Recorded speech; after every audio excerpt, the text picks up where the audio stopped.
నమ శివాయనవే దేహమో నమ్మరాదు గదవే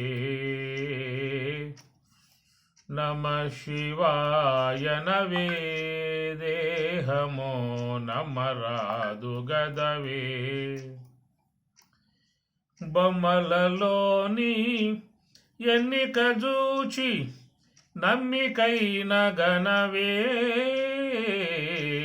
నమ శివాయనవే దేహమో నమ్మరాదు గదవే శివ పంచాక్షరీ మంత్రములోన శివుడున్నాడనవే శివ పంచాక్షరీ మంత్రములోన శివుడున్నాడనవే శివజీవైక్య సంధానము తెలిసితే శివజీవైక్య సంధానము తెలిసితే శివ శివ శివ శివ శివాయనవే నమ శివాయనవే దేహమో నమ్మరాదు గదవే నళిన హిరణ్య గర్భములోన హరుడున్నాడనవే నళిన హిరణ్య గర్భములోన హరుడున్నాడనవే అది నీవార శుకాగ్రంబనుసును అది నీవార శుకాగ్రంబనుసును హర హర హర హర హరాయనవే నమ శివాయనవే దేహమో నమ్మరాదు గదవే దేహములోపల లింగరూపుడై వెలుగుచునున్నాడే దేహములోపల లింగరూపుడై వెలుగుచునున్నాడే లింగస్థానము జంగం బెరిగితే లింగస్థానము జంగం బెరిగితే లింగలింగ శివలింగాయనవే నమ శివాయనవే దేహమో నమ్మరాదు గదవే పంకజముఖ పరాత్పరుడంటే శంకరుడున్నాడే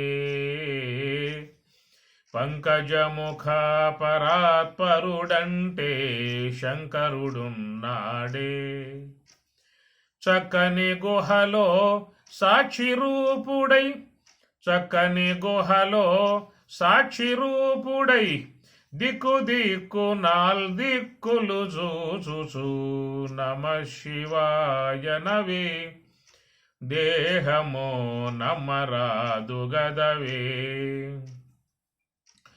మనస్సులోన మాయ రూపుడై మర్మము గలవాడే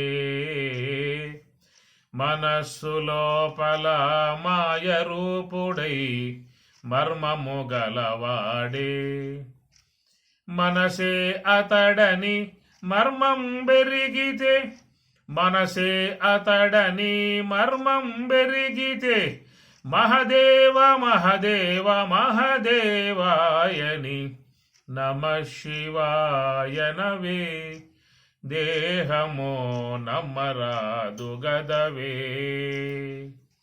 నమ శివాయనవే దేహమో నమ్మరాదు గదవే ప్రియాత్మ స్వరూపులారా, ఇంతవరకు చక్కగా అందరూ కూడా ఎంతో గొప్పగా మంచి విషయాలు తెలియజేశారు. దీపావళి పండుగ మరుసటి రోజు నుంచి ప్రారంభమైనటువంటి కార్తీక మాసము. మరి ఈ మాసములో విశేషముగా కార్తీక సోమవారములు విశేషంగా చేసుకునే స్వామివారిని సేవించుకునే విధానం ఉంటుంది. అట్లా కార్తీక పూర్ణిమ అనేది కూడా చాలా గొప్పగా విశేషముగా పరమశివుణ్ణి ఆరాధించుకునే విధానం ఉంటుంది. ఇట్లాగా మరి భగవదారాధన అనేటువంటి అంశాలు చక్కగా మనకి భారతీయ సంస్కృతిలో పెద్దలు ఏర్పాటు చేశారు. మరి నెల రోజులు పరమశివుణ్ణి ఆరాధించిన విధానముగా మరి కార్తీక మాసంలో సేవించుకుంటా మరి లోకంలో శ్రీమన్నారాయణుణ్ణి ఆరాధించేటువంటి వాళ్ళు కూడా ఉన్నారు. లోకంలో వైష్ణవ భక్తులు ఉన్నారు. కాబట్టి వారికి కూడా సంతృప్తికరంగా నెల రోజులు ధనుర్మాసం రేపు మళ్ళా అవలింపబోతారు. ఈ ధనుర్మాసంలో ఇక శ్రీమన్నారాయణుణ్ణి ఎంతో భక్తి శ్రద్ధలతో ఆరాధించే విధానం ఉంటుంది. తిరుప్పావై ప్రబంధ గ్రంథాన్ని అందరూ భక్తిపూర్వకంగా పఠించే విధానం ఉంటుంది. కనుక శివకేశవులు మరి చక్కగా వారిని ఆరాధించుకునేటువంటి విధానం. కాబట్టి మరి ఎవరి పట్ల కూడా భేదభావం అవసరం లేదు. శివుడైనా విష్ణువైనా ఇరువురు కూడా ఒకే ఒక్క స్వరూపంలో చేరి ఉన్నారనేటువంటిది జ్ఞాన భావన. ఆ జ్ఞానం లేకపోతే పరిచ్ఛిన్న భావనతో లోకంలో వ్యక్తులు ఉండే అవకాశం ఉంటుంది. మా శివుడు గొప్ప, మా విష్ణువు గొప్ప అనేటువంటి భావాలు సంకుచిత భావం కలిగి, పరిమిత జ్ఞానం కలిగి, అల్పబుద్ధి కలిగి, విశేష జ్ఞానం లేకుండా ఉన్నటువంటి వారు మాత్రమే అలాంటి భావనలు చేసే అవకాశం ఉంటుంది. తత్వజ్ఞానాన్ని అధ్యయనం చేసినటువంటి విధానం చూసినట్లయితే ఇరువురు కూడా ఒకే ఒక్క స్వరూపము అనేటువంటి భావన.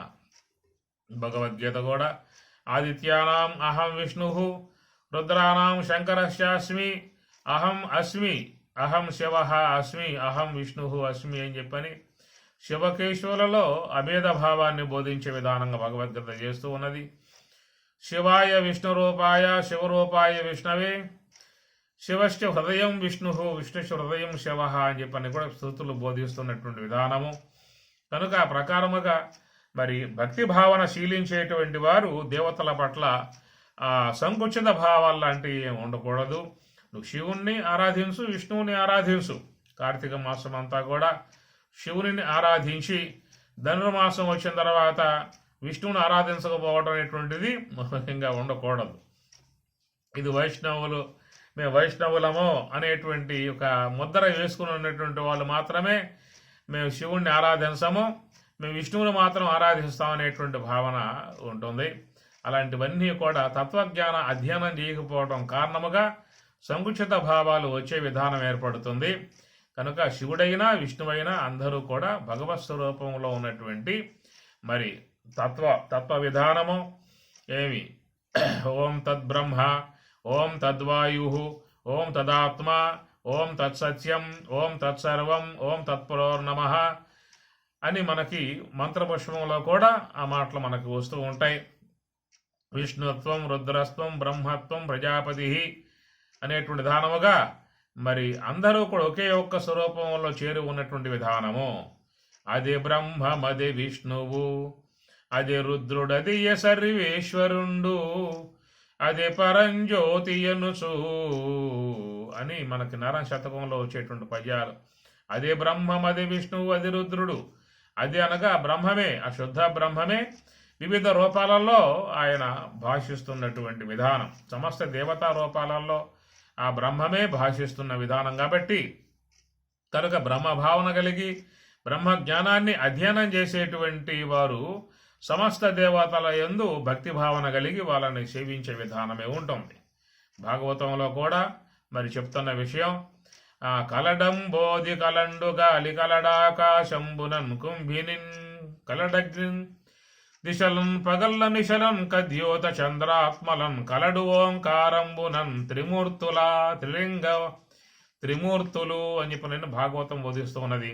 అనగా బ్రహ్మలో ఆ తత్వమే ఉన్నది, విష్ణువులో శివుని యందు. అందుచేత అంతా కూడా ఏకం సత్తు, ఒకే ఒక్క వస్తువు అనేటువంటిది జ్ఞానతత్వాన్ని అధ్యయనం చేసేటువంటి వారికి మాత్రమే ఆ భావన వచ్చేది తప్ప జ్ఞానాన్ని అధ్యయనం చేయకపోతే మాత్రం మరి సంకుచిత భావాలతో వ్యక్తులు ఉండి దేవతల పట్ల మరి సరైనటువంటి యొక్క అవగాహన లేక ఒక దేవతను ఆరాధించటం, మరొక దేవతను విమర్శించటం లాంటి విధానంగా చేసేటువంటి కోణం నుంచే మనకు లోకంలో ఈ మతములు అనేటువంటివి కూడా ఆవిర్భావం కావటం జరిగింది. అందువల్ల శివుని ఆరాధించే వాళ్ళు విష్ణువుని ద్వేషిస్తారు, విష్ణువుని ఆరాధించే వాళ్ళు మరి ఆ శివుని ద్వేషించే విధానం ఉంటుంది. కానీ ఎవరైతే బ్రహ్మ జ్ఞానాన్ని పొంది ఉంటారో వారు మాత్రం సకల దేవతలను ఆరాధిస్తారు, సకల దేవతల పట్ల పూజ్యభావం ఉంటుంది. ఎందుకంటే ఆ బ్రహ్మమే అన్ని రూపాలలో భాషిస్తుంది కాబట్టి అనేటువంటి భావన. అందుచేత కార్తీక మాసంలో శివుణ్ణి ఆరాధించిన వారే మళ్ళా ధనుర్మాసంలో విష్ణువుని కూడా ఆరాధించాలి. సంకుచిత భావాలు ముఖ్యంగా ఉండరాదు. ఆరాధన అనేటువంటిది మరి శుభకరం, మోక్ష విధానం కాదు, శుభకరం. గృహస్థులే ఉన్నటువంటి వారు కాబట్టి ఆ గృహములో మరి బిడ్డలు ఎప్పుడు ఆరోగ్యంగా ఉండాలి, కుటుంబం చల్లగా ఉండాలి, కుటుంబంలో ఎలాంటి కలతలు లేకుండా ఉండాలి, ఆరోగ్యంగా ఉండాలి. ఇలాంటివన్నీ కూడా ఒక అపేక్ష కలిగి ఉంటాయి కాబట్టి ఆ విధంగా ప్రవృత్తి మార్గంలో పయనించేది గృహస్థ ఆశ్రమం కనుక ఆ ప్రవృత్తి మార్గంలో పయనించేటువంటి వారు ప్రధానంగా దేవత అనుగ్రహం కలిగి ఉండాలి, దేవతారాధన కలిగి ఉండాలి, దేవతానుగ్రహం కలిగి ఉండాలి. కనుక అవన్నీ కూడా అనుగ్రహం కలిగి బాగా ఉన్నట్లయితే ఆ తర్వాత మహాత్ములను ఆశ్రయించి బ్రహ్మ విద్య అధ్యయనం చేసి జ్ఞాన మార్గంలో పయనించే అవకాశం లాంటిది ఏర్పడుతుంది. ఈ విధముగా మానవులందు ఒక ఆరాధనా భావన తీసుకురావడం యొక్క ఉద్దేశంలో మనకి కార్తీక మాసం, ధనుర్మాసం అనేటువంటి ఇన్ని కూడా ఏర్పాటు చేశారు. వాటిల్లో ఆరాధనా విధానము, భక్తి భావన ఇవన్నీ కూడా చేరి ఉన్నటువంటి విధానములోనే మళ్ళా దాంట్లో జ్ఞానభావం కూడా మనకు అందించారు. ఏమిటని చెప్పానంటే ఈ కార్తీక మాసం అంతా కూడా జ్యోతి అనేది ప్రధాన అంశము. ఏ ఆలయంలో పోయినప్పటికీ కూడా అందరూ కూడా ఏదో కొన్ని జ్యోతులను వెలిగించే విధానం ఏర్పడుతుంది. దాన్ని కార్తీక దీపముగా వెలిగించి నమస్కారం చేసుకునే విధానం ఉంటుంది. ప్రధానముగా శివాలయంలో చూసినట్లయితే మరి ఆకాశ దీపము అని చెప్పని అంటారు. ఈ నెలకాలం కూడా ఆకాశ దీపం అనగా ఒక ఘటం, ఆ ఘటానికి కూడా చుట్టూ బెజ్జాలు పొడిచి మరి దాంట్లో ఒక ప్రమిద పెట్టి నూనె పోసి ఒత్తి పెట్టి దీపం వెలిగించి ఆ ధ్వజస్తంభానికి పై భాగంలో కట్టే విధానం చేస్తూ ఉంటారు. దీన్ని ఆకాశ దీపముగా చెప్తారు. దీని అద్వైత భావంలో దాన్ని జ్ఞాన జ్యోతిగా చెప్పేటువంటి విధానం. శంకరాచార్యుల వారు ఆ మనీషా పంచకం అనేటువంటి గ్రంథంలో దాని గురించి చెప్పుకొస్తారు. నానా ఛిద్ర ఘటోదర స్థిత మహాదీప ప్రభాభాస్వరం జ్ఞానం యస్యతు చక్షురాదికరణ ద్వారా బహిస్పందతే జానామీతి తమేవ భాంతమనుభాత్యే తత్సమస్తం జగత్తు తస్మై శ్రీ గురుమూర్తయే నమ ఇదం శ్రీ దక్షిణామూర్తయే అని చెప్పని శంకరాచార్యుల వారు నానా ఛిద్ర రంధ్రాలు, నానా ఛిద్ర ఘటోదర ఘటం అంటే కొండ కాబట్టి ఆ ఘటానికి చుట్టూ బెజ్జాలు కొడతారు. ఆ బెజ్జాలు వేసిన తర్వాత లోపల ఒక ప్రమిద పెట్టి నూనె పోసి ఒత్తి పెట్టి దీపం వెలిగిస్తారు. నానా ఛిద్ర ఘటోదర స్థిత మహాదీప ప్రభాభాస్వరం ఆ లోపల వెలిగేటువంటి యొక్క ఆ జ్యోతి అనేటువంటిది ఉన్నదే అది మరి లోన ఉన్నటువంటి ఆ ప్రమిదిని ప్రకాశిస్తుంది, లోన ఉన్నటువంటి ఘటాన్ని ప్రకాశింపజేస్తుంది. ఆ చిల్లుల కొండగా బయటకు వచ్చి బయట ఉన్నటువంటి అన్నిటినీ కూడా ప్రకాశింపజేసే విధానం ఆ ఉన్నటువంటి ఆకాశ దీపం.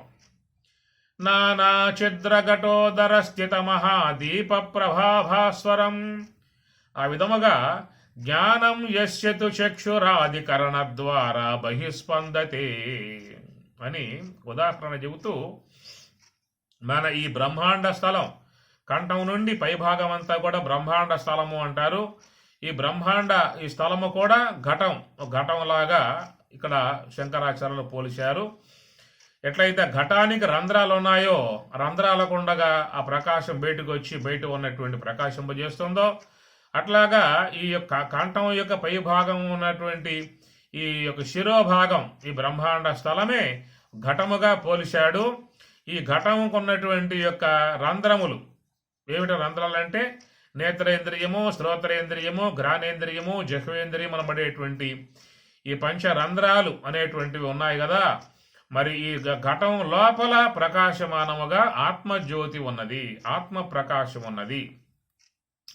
అంతర్జ్యోతి బహిర్జ్యోతి ప్రత్యగ్జ్యోతి పరాత్పర జ్యోతి జ్యోతి స్వయం జ్యోతి ఆత్మజ్యోతి శివోస్మ్యహం. ఆత్మజ్యోతి మనోజ్యోతి జ్యోతి చక్షుష్య పశ్యతి సబాహ్యాభ్యంతర జ్యోతి సహ జ్యోతి శివం ఉచ్యతే. ఆ జ్యోతే శివస్వరూపముగా మహాత్ములు చెప్పేటువంటి విషయం. కాబట్టి ఈ ప్రకారంగా మన లోపల ప్రకాశించేటువంటి ఒక ప్రకాశం ఉన్నది, దేదీప్యమానము వెలుగుతూ ఉన్నది. ఆ వెలిగేటువంటి యొక్క లోన ఉన్నటువంటి యొక్క జ్యోతి ఏం చేస్తుంది, లోన ఉన్నటువంటి యొక్క వాటిని ప్రకాశింపజేస్తుంది.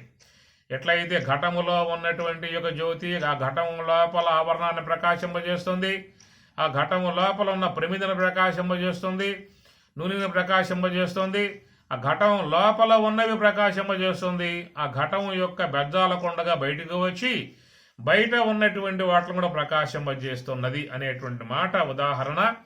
ఇక్కడ మరి ఈ బ్రహ్మాండం అనబడేటువంటి యొక్క శిరోభాగములో లోన ప్రకాశించేటువంటి ఆ జ్ఞాన ప్రకాశం, ఆత్మ ప్రకాశం ఉన్నది. అది లోన ఉన్నటువంటి యొక్క వాటిని ప్రకాశింపజేస్తుంది, మనస్సును ప్రకాశింపజేస్తుంది, మనస్సు యొక్క వృత్తులను ప్రకాశింపజేస్తుంది, బుద్ధిని ప్రకాశింపజేస్తుంది, తెలివిని ప్రకాశింపజేస్తుంది, చిత్తాన్ని ప్రకాశింపజేస్తుంది, చిత్త చాంచల్యం ప్రకాశింపజేస్తుంది.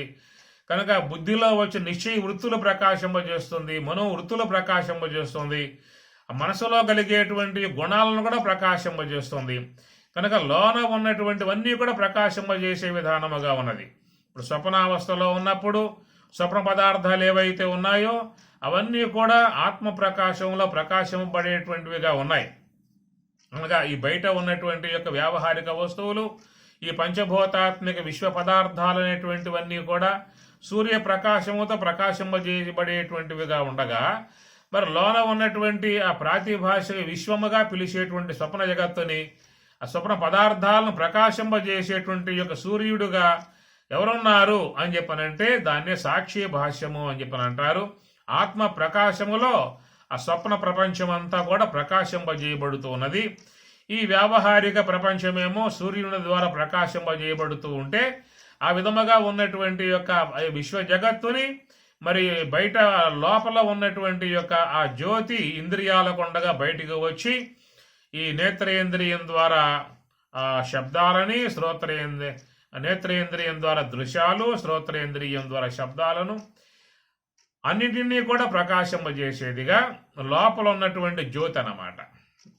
అనగా బయట ఉన్నటువంటి వ్యావహారిక విషయం చెప్పుకున్నాం కదా, అనగా భూమి, జలము, అగ్ని ఈ విధముగా ఉన్నటువంటి పదార్థాలు అయితే ఉన్నాయో అవన్నీ కూడా అంబరమణి సూర్యప్రకాశము ద్వారా ప్రకాశింపబడేటువంటివిగా ఉన్నాయి. మన కంటితో చూస్తూ ఉన్నాం. పృథివీ, ఆ పృథివీ సంబంధ లతగొలమాదులు, పృథివీ సంబంధం అనేటువంటి యొక్క వస్తువులన్నీ కూడా అవి చూస్తూ ఉన్నాం. జల సంబంధమై ఉన్నటువంటి యొక్క నానా రూపాలైనటువంటివన్నీ కూడా అవి చూస్తూ ఉన్నాం. అగ్ని సంబంధమై ఉన్నటువంటి నానావిధ రూపాలని అన్ని చూస్తున్నాము అని చెప్పనంటే ఆ చూస్తానికి యోగ్యమై ఉన్నటువంటి విధానముగా మరి ఆ సూర్య ప్రకాశం అనేది ఒకటి ఉన్నది. కనుక సూర్య ప్రకాశం ముఖ్యంగా ఉండాలి. ఆ సూర్య ప్రకాశం ఉన్నప్పుడే మనకు బయట ఉన్నటువంటి పృథ్వీ సంబంధమై ఉన్నటువంటివి కానీ, జల సంబంధమై ఉన్నటువంటివి కానీ, అగ్ని సంబంధమై ఉన్నటువంటివి కానీ ఇవన్నీ కూడా తెలియబడే విధానం ఉన్నది. ఎందుకంటే రూప సహితమై ఉన్నటువంటివి మూడే కాబట్టి. రూపరహితమై ఉన్నటువంటి ఏమిటంటే ఆ వాయువు, ఆకాశము. అందుచేత రూప సహితమై ఉన్నటువంటి పృథివీ సంబంధమై ఉన్నటువంటివి, జల సంబంధమై ఉన్నటువంటి, అగ్ని సంబంధమై ఉన్నటువంటివన్నిటినీ కూడా మరి ఆ సూర్యుని యొక్క ప్రకాశముతో తెలియబడేటువంటివిగా ఉండగా, మరి ఈ లోన ఉన్నటువంటి యొక్క జ్యోతి, ఆత్మజ్యోతి ఇంద్రియముల యొక్క ద్వారముకు ఉండగా బయటకు వచ్చి మరి ఆ బయట వచ్చినటువంటి యొక్క ఇంద్రియ ద్వారముల ఉండగా బయటకు వచ్చినటువంటి ఆ విధానము ఏం చేస్తుందో అని చెప్పనంటే మరి పంచభూతములు పృథివీ, జలము, అగ్ని, వాయువు, ఆకాశం ఈ పంచభూతములలో ఉన్నటువంటి గుణాలు ఉన్నాయి కదా. ఏవి? శబ్ద, స్పర్శ, రూప, రస, గంధములుగా ఉన్నటువంటి గుణాలని మరి ఆ సూర్యుడు ప్రకాశింపజేయలేడు. గుణాలని సూర్యుడు ప్రకాశింపజేయలేడు. కేవలం పదార్థాలను ప్రకాశింపజేస్తాడే తప్ప సూర్యుడు ఈ పంచభూతాలలో ఉన్నటువంటి ఏ గుణాలైతే ఉన్నాయో శబ్దములు, స్పర్శములు, రూపములు, రసములు, గంధములు అనబడేటువంటివి ఆ గుణజాలాన్ని ప్రకాశింపజేసేటువంటి వాడు, తెలియజేసేటువంటి వాడు సాక్షి భాష్యం కాబట్టి ఆయన జ్ఞానం యస్యతు చక్షురాధికరణ ద్వారా బహిస్పందతి. చక్షురాది చక్షువు మొదలగు చక్షువు, శ్రోత్రము, ఘ్రాణము, జిహ్వ, త్వగేంద్రియము అన్నింటి ద్వారా మరి బహిస్పందతి బయటికి వచ్చి ఈ బయట ఉన్నటువంటి యొక్క విశ్వ జగత్ అంతటినీ కూడా ఈ సమస్త విషయ జగత్ కూడా ఆయన తెలుసుకునే విధానముగా చేస్తూ ఉన్నటువంటి విధానము. కాబట్టి ఈ ప్రకారముగా ఈ బయట ఉన్నటువంటి యొక్క శబ్దజాలాదులను, లోన ఏర్పడ్డటువంటి యొక్క స్వప్న ప్రపంచమును, మనసులో కలిగే గుణాలని, మనసులో కలిగేటువంటి వృత్తులను, బుద్ధిలో కలిగేటువంటి నిశ్చయ భావాలని అన్నిటినీ కూడా లోన ఉన్నటువంటివన్నిటినీ కూడా ప్రకాశింపజేసేటువంటిదిగా ఉన్నటువంటి లోన ఉన్నటువంటి ఆత్మజ్యోతి అని చెప్పి అన్నారు. కాబట్టి ఆ ప్రకారముగా అట్టి ఆత్మజ్యోతి విధానములో మనం అట్టి ఆ జ్ఞానాన్ని పొందాల్సి ఉంటుంది. మనం ఆ దీపాన్ని మనలో ప్రజ్వలింపజేసుకోవాల్సి ఉంటుంది. ఎందుకంటే మరి ఆ దీపం చుట్టూ ఎప్పుడైతే ఒక మసి ఆవహింపబడిందో ఆ ప్రకాశం బయటికి రాదు. అట్లాగా మనలో చేరి ఉన్నటువంటి యొక్క మూలా విద్య అజ్ఞానము అని చెప్పి అన్నారు. కనుక అజ్ఞానాన్ని మనం సాధన ద్వారా పోగొట్టుకోవలసి ముఖ్యంగా ఉంటుంది. ఇదే మాట మీ భగవద్గీతలో కూడా తేషాం ఏవ అనుకంపార్థం అహం అజ్ఞానజం తమః నాశయామి ఆత్మభావస్థః జ్ఞానదీపేన భాస్వత అని స్వామివారు 10వ అధ్యాయంలో 10వ అధ్యాయంలో చెప్పేటువంటి మాట తేషాం ఏవ అనుకంపార్థం అన్నాడు. ఎవరైతే నన్ను చక్కగా ఆరాధిస్తారో అని అర్థం. అనగా ఈ కార్తీక మాసంలో ప్రధానముగా అందరూ కూడా పరమశివుణ్ణి అర్చించే విధానము, ఆరాధించే విధానం ముఖ్యంగా ఉంటుంది. ఈ ప్రకారముగా పరమశివుణ్ణి అభిషేకాదులతో, అర్చనలతో, మరి అనేకమైనటువంటి కుంభాభిషేకాలతో ఆరాధించే విధానం ఒక సాకార విధానముగా చేసేటువంటి యొక్క పూజ. దానివల్ల మనకు కలిగేటువంటిది ఏంటంటే ప్రయోజనం పరమ ప్రయోజనం కాదు, భౌతిక ప్రయోజనం. భౌతిక ప్రయోజనం కలిగే విధానం ఏర్పడుతుంది పరమశివుణ్ణి ఆరాధించడం కారణముగా. అయితే ఇక్కడ ఎవరైతే గురుముఖత తత్వశాస్త్రాధ్యయనం చేసి ఉంటారో, గురుదేవుని యొక్క ఆశ్రయంలో ఉండి బ్రహ్మ విద్యాధ్యయనం చేసి ఉన్నటువంటి వారు చక్కగా పరమశివుణ్ణి ఆరాధించేటువంటి మార్గం ఏర్పడుతుంది వాళ్ళకి. కాబట్టి ఇక్కడ పరమశివుడు అని చెప్పినప్పుడు ఎట్లా ఉన్నాడు అని చెప్పని నిరాకార రూపం. మీకు చూస్తే ఆలయాల్లోకి పోయినప్పుడు విష్ణువాలయంలో శ్రీమన్నారాయణుడు, రామాలయంలో శ్రీరామచంద్రుడు, ఆంజనేయ స్వామి ఆలయంలో ఆంజనేయ స్వాముల వారు, అయ్యప్ప స్వామి ఆలయంలో అయ్యప్ప స్వామి వారు, ఇట్లా సాకారమూర్తిగా కరచరణాదులతో అవయవ సముదాయముతో వాళ్ళు ప్రకాశించే విధానం ఉంటుంది. కానీ శివాలయంలో ఏముంటుంది? అక్కడ శివలింగం ఉంటుంది అంతే. శివలింగము అని చెప్పనంటే అది నిరాకారం, నిరవయవి. దాంట్లో చెవులు, ముక్కు, కాళ్ళు, చేతులు ఏముండవు కదా, దాన్ని నిరవయవి అని చెప్పని అంటారు. ఈ నిరవయవి అవయవరహితముగా ఉన్నటువంటిది ఏమిటని చెప్పనంటే లోనున్నటువంటి శివతత్వము అని అర్థం.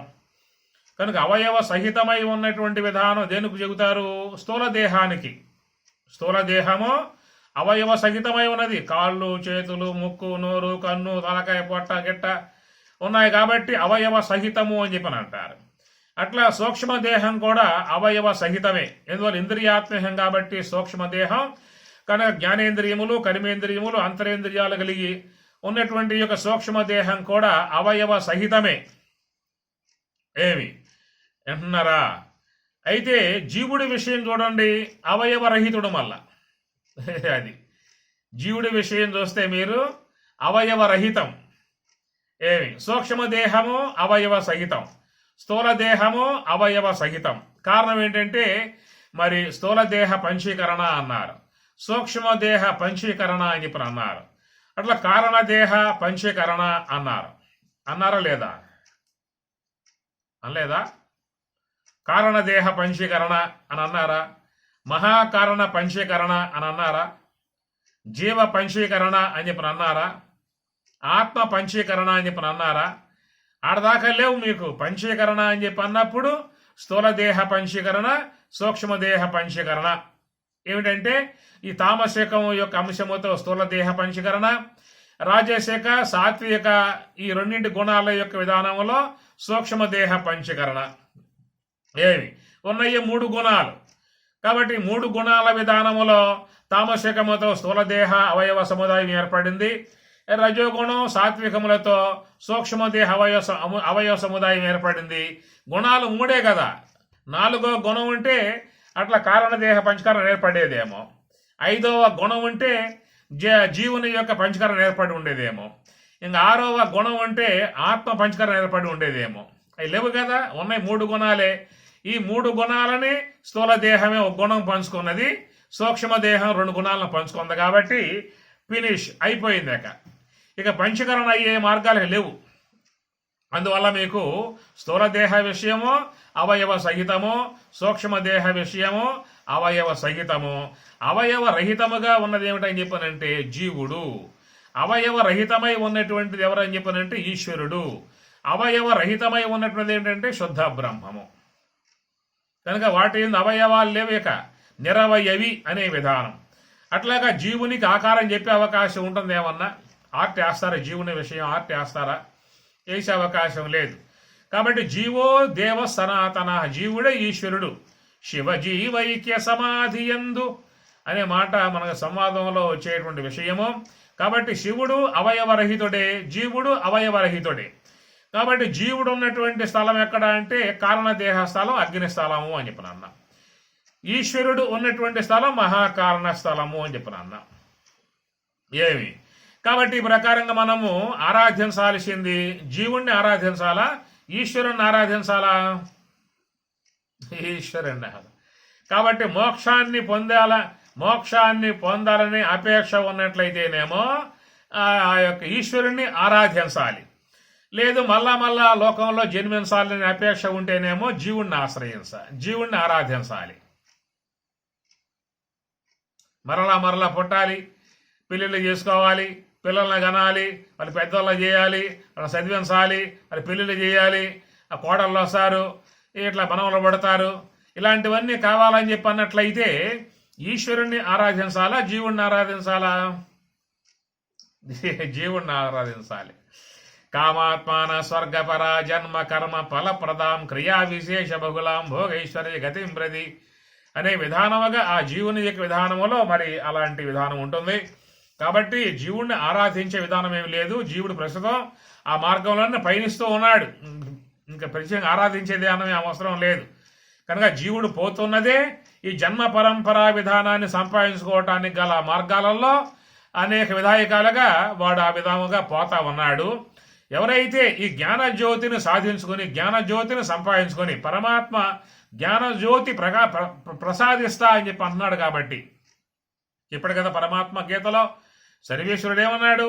నేను మీకు జ్ఞానజ్యోతిని ప్రకాశింపజేస్తూ ఉన్నాను, మీకు ప్రసాదిస్తున్నా అని చెప్పి అన్నాడు. తేషాం ఏవానుకంపార్థం అహం అజ్ఞానజం తమః. అజ్ఞానం వల్ల ఏర్పడ్డటువంటి తమస్సుని నాశయామి, నశింపజేస్తున్నా అన్నాడు. నాశయామి ఆత్మభావస్థః అన్నాడు.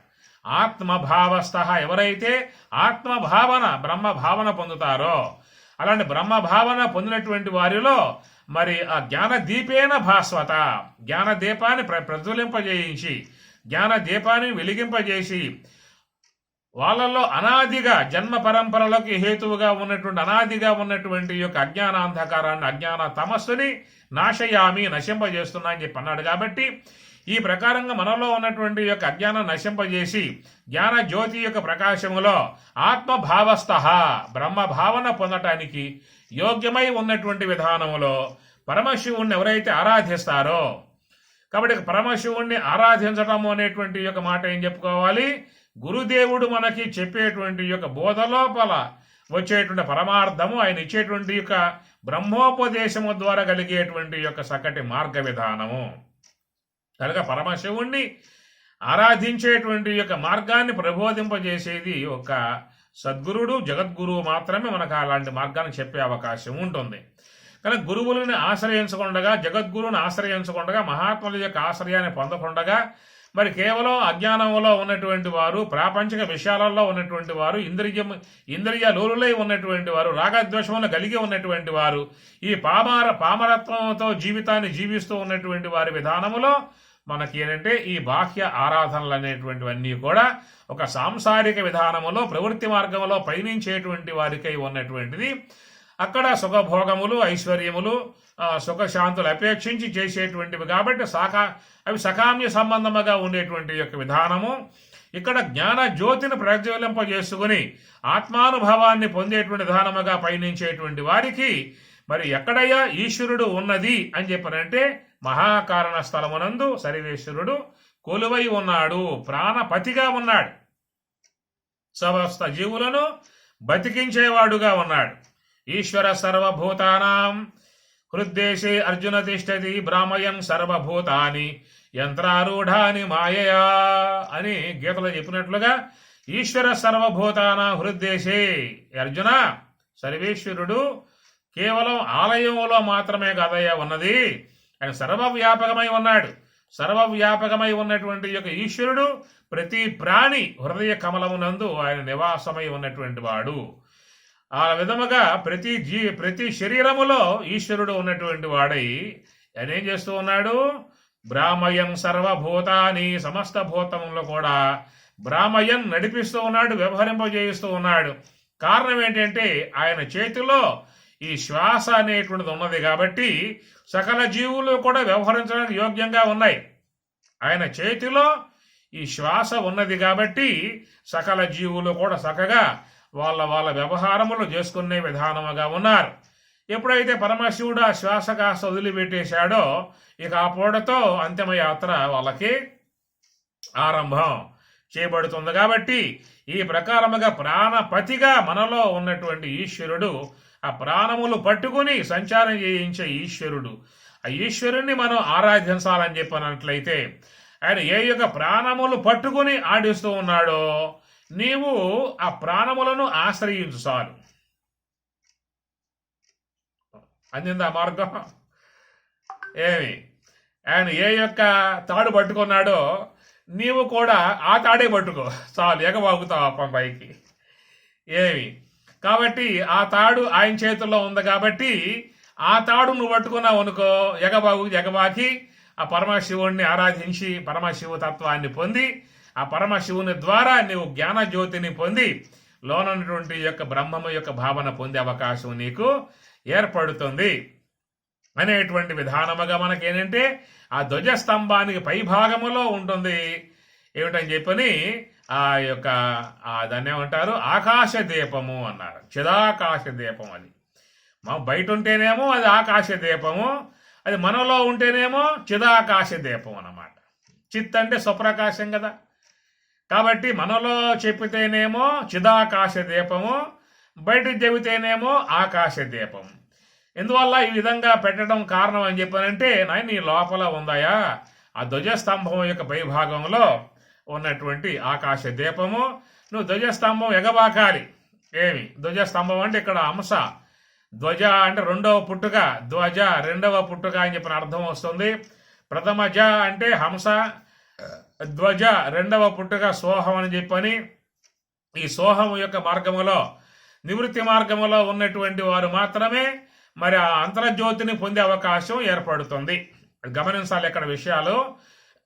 ఏమి ప్రథమ జ అని చెప్పి అనలేదు, అక్కడ ధ్వజ అనే మాట వాడారు. ధ్వజ రెండవ పుట్టుక అని చెప్పిన అర్థము పవనే ద్విజాత అని మన గాయత్రిలో కూడా వచ్చేటువంటి మాట. అది కూడా పవనే ద్విజాత రెండవ పుట్టుక అని చెప్పని అంటారు. కాబట్టి ప్రథమ పుట్టుకగా మనలో హంస అనేటువంటి విధానంలో సంచారం చేస్తూ ఉన్నది. ఎప్పుడైతే నీవు నీ యొక్క మనస్సుని హంసతో జోడిస్తావో, మనస్సుని హంసతో జోడించినప్పుడు అప్పుడేమవుతుందని చెప్పానంటే ఆ శ్వాస ద్విజ రెండవ అంశముగా అది పరిణమిస్తుంది అన్నమాట.